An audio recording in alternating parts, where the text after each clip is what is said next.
Mister John मेडिना एक scientist है जिन्होंने सालों तक ह्यूमन ब्रेन पे रिसर्च की और पाया हमारे 90% प्रॉब्लम की जड़ है कि हमारा ब्रेन कैसे सोचता है। जैसे एक स्ट्रॉन्ग थॉट प्रोसेस वाला ब्रेन लीड्स टू सक्सेस, वही एक weak brain leads to failure. And वही समझाने के लिए उन्होंने न्यूयॉर्क की best selling book the brain rules लिखे हैं, जिसकी आज तक मिलियंस में कॉपी बिक चुकी है। और ये बुक के 10 सबसे इंपॉर्टेंट ब्रेन रूल्स आने वाले 10 मिनट में आपके साथ शेयर करने वाला हूं, तो वीडियो को एंड तक जरूर देखना। पहला है exercise boost your brain power.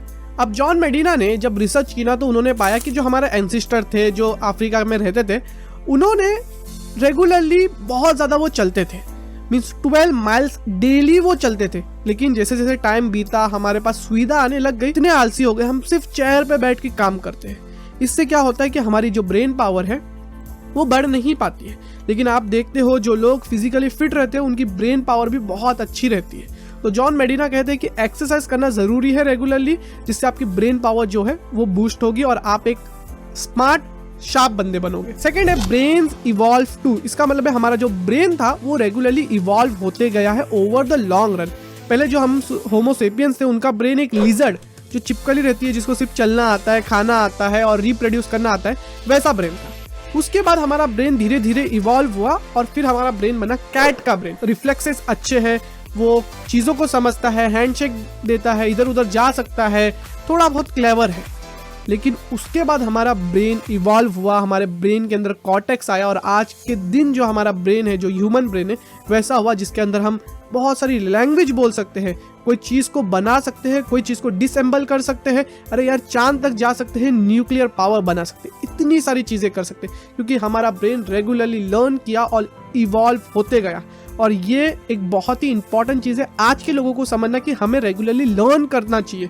अगर हम रेगुलरली लर्न करते रहेंगे तो हमारे ब्रेन को जो राइट इन्फॉर्मेशन है वो मिलती जाएगी और हमारा ब्रेन और ज्यादा इवॉल्व होगा और बेटर होगा। हमारे आने वाली जनरेशन के लिए भी ये बहुत ज्यादा बेनिफिशियल होगा। थर्ड है every brain is wired differently. लोग कहते हैं और हमारा एजुकेशन सिस्टम बनाया ऐसा गया है कि जहाँ सबको एक ही चीज रट्टा मराई जाती है, सबको एक ही पढ़ाई पढ़ाई जाती है। लेकिन इन रियलिटी यार हम सबका ब्रेन अलग है, हम सब कुछ ना कुछ चीजों में अलग अलग तरीके से बिहेव करते हैं। किसी का पैसों को लेके बिहेवियर बहुत ही खराब है, खर्चेलू है, तो किसी का बहुत ही ज्यादा कंजूस है, किसी का बहुत ही ज्यादा दान पुण्य वाला है। कोई क्रिकेट के अंदर बहुत ज्यादा अच्छा है जैसे विराट कोहली, MS धोनी, वहीं कोई बास्केटबॉल के अंदर अच्छा है लिब्रॉन जेम्स, माइकल जॉर्डन, कोई फुटबॉल के अंदर मेसी, रोनाल्डो जैसा। अगर विराट कोहली को बोलेंगे कि तुम क्रिकेट छोड़ के बास्केटबॉल खेलो, तो वो क्या इतना अच्छा परफॉर्म कर पाएंगे?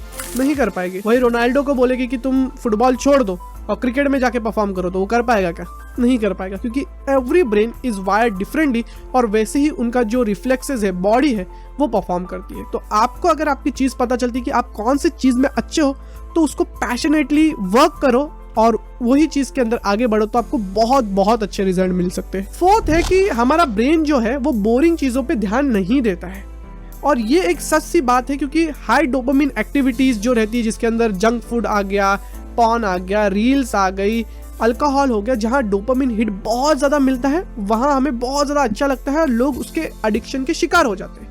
वही कुछ चीजें बहुत ज्यादा बोरिंग होती है, जैसे रेगुलरली जिम जाना बोरिंग है बहुत सारे लोगों के लिए, बुक्स पढ़ना बोरिंग है बहुत सारे लोगों के लिए, इसलिए वो आदतें वो लोग नहीं पाल पाते हैं। और ऐसा ये जॉन डी मेडिना अपने बुक के अंदर लिखते हैं कि हमारा ब्रेन मल्टीटास्क नहीं कर सकता है। अगर आप मल्टीटास्क करते हो तो आपका फोकस 50% तक गिर जाता है। मतलब अगर आप किसी को ईमेल भेज रहे हो और साथ ही साथ कॉल पे बात कर रहे हो, तो आपका दोनों ही काम बराबर नहीं होगा। इसलिए अगर आपको फोकस देके कोई भी काम करना है तो प्लीज मल्टीटास्क मत करो। फिफ्थ है रिपीट टू रिमेम्बर। हमारा ब्रेन है ना, बहुत सारी चीजें जो है वो याद रख लेता है। जैसे एग्जाम हॉल में कैसी शांति रहती है, अगर वैसी ही शांति आप अपने घर में रखते हो और स्टडी करते हो, तो जब आप अपने एग्जाम हॉल में जाओगे ना, तो आपको अपने घर का एनवायरनमेंट याद आएगा और उससे आपने जो सारी चीजें पढ़ी है वो याद आएगी। लाइब्रेरी में हम शांति से एक बुक पढ़ते हैं और वैसी शांति अगर हमें किधर और मिलती है तो हमें वो बुक की याद आती है। जैसे कोई लोगों को मिट्टी की खुशबू से गांव की याद आती है कि हमारा गांव कितना ज़्यादा अच्छा था, क्योंकि हमारा जो ब्रेन है वो ये सारी चीज़ों के सेंसेस से हमें जो चीज़ हमने पहले की है उसकी याद दिला सकता है। इतना पावरफुल है हमारा ब्रेन। सिक्स्थ है स्लीप वेल थिंक वेल। अब नासा के जो एस्ट्रोनॉट थे ना, उस पर एक स्टडी की गई थी कि अगर वो लोग दिन के अंदर 30 मिनट्स का भी एक नैप लेते हैं ना, तो उनकी प्रोडक्टिविटी 20 to 40% तक इंक्रीज हो जाती है। क्योंकि हमारा ब्रेन बना है 8 से 10 घंटे सोने के लिए, लेकिन अगर हम 4 घंटे सोते हैं, 3 घंटे सोते हैं, तो हमारा ब्रेन वेल परफॉर्म नहीं करेगा। इसलिए अगर आप स्टडी करते हो, कोई काम करते हो, तो अपने आप को अच्छी नींद दो, बिकॉज अगर आप नहीं दोगे तो आप वो सारी चीज़ों पे फोकस नहीं कर पाओगे, याद नहीं रख पाओगे और प्रोडक्टिव नहीं बन पाओगे। और ये साइंटिफिकली ये बुक के अंदर प्रूवन है। इसके बाद 7th है स्ट्रेस ब्रेन डोंट लर्न। अब देखो हमारा ब्रेन है ना, जब भी स्ट्रेस होता है ना, तो हमारे बॉडी के अंदर एक केमिकल रिलीज करता है, जिससे हमारी बॉडी बहुत ही ज्यादा अटेंटिव हो जाती है। क्योंकि जब हम सवाना में, अफ्रीका में पहले हम रहते थे, जो हमारे एंसेस्टर है वो रहते थे, तो उनको बहुत ही ज्यादा अटेंटिव रहना पड़ता था, क्योंकि खतरा किधर से भी आ सकता था, कभी कोई जंगली जानवर आ गया, ये सारी चीजें होती थी। इस वजह से उनको एकदम अटेंटिव रहना पड़ता था। लेकिन आज के दिन क्या हो गया है कि हम स्ट्रेस बहुत ही लंबे समय के लिए रहने लग गए।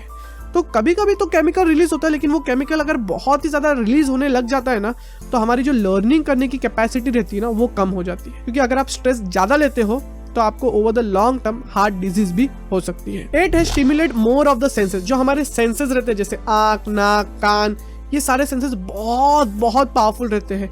और ये सेंसेस हमें बहुत सारी चीजों की याद दिला सकते हैं।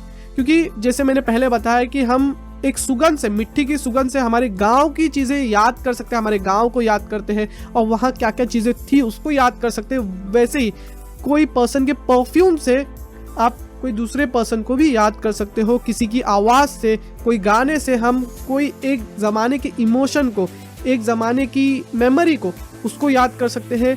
कोई कपड़े को देख के हम किसी और, समझ रहे हो ना, उसको भी याद कर सकते हो। तो सेंसेस हमारे इतने स्ट्रांग है, और ये सेंसेस का अगर आप इस्तेमाल करते हो अपनी स्टडी के लिए, तो आपको बहुत ज्यादा बेटर फील करेगा। जैसे मैं एक एग्जांपल देता हूँ, जब आप स्टडी करने बैठते हो, तो जहाँ आप स्टडी करते हो वहाँ एक परफ्यूम आप मार सकते हो, और रेगुलरली जब आप ये चीज करते रहोगे तो आपका ब्रेन वो स्मेल को सेंसेस में डाल देगा कि आप जब भी स्टडी करते हो तो ये स्वीट स्मेल आती है। और जब आपको एग्जाम हॉल में जाते हो या फिर आपको सारी चीजें रिमेम्बर करनी है, तो वो स्मेल अगर आप वापस मारते हो ना, तो वो सारी स्टडी का जो चीजें थी वो आपको याद आना शुरू होती है। 9th है male and female brains are totally different. जो आदमियों का दिमाग है औरतों के दिमाग से बहुत ज्यादा अलग होता है। आदमियों का दिमाग इमोशन को इतना ज्यादा रिकॉग्नाइज नहीं करता है, वहीं जो औरतों का दिमाग रहता है वो बहुत ही ज्यादा इमोशन को रिकॉग्नाइज कर लेता है। आदमी लोग अपने इमोशन को बहुत आसानी से जाहिर नहीं कर पाते हैं, वहीं फीमेल्स बहुत ही आसानी से अपने इमोशन को जाहिर कर पाती है, बिकॉज इनका जो माइंड है टोटली डिफरेंट है। वही मेंस का जो ब्रेन रहता है वो रास्ते याद करने में बहुत ही ज़्यादा अच्छा रहता है, क्योंकि सवाना में वो लोग ज़्यादा घूमते थे पूरी जगह शिकार करने के लिए, वहीं जो फीमेल्स रहती थी वो घर के अंदर रहती थी।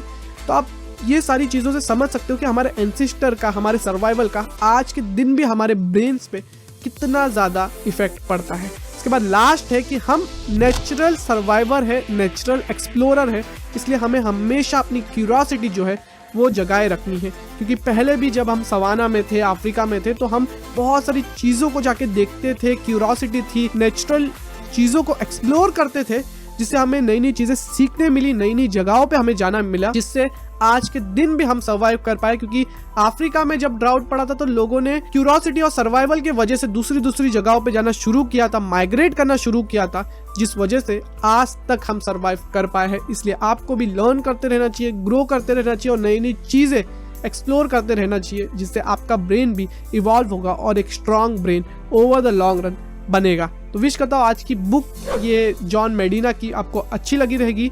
ऐसी बुक रिव्यू वीडियो में रेगुलरली लेके आता हूँ, तो प्लीज सब्सक्राइब कीजिए। तभी तक के लिए बाय।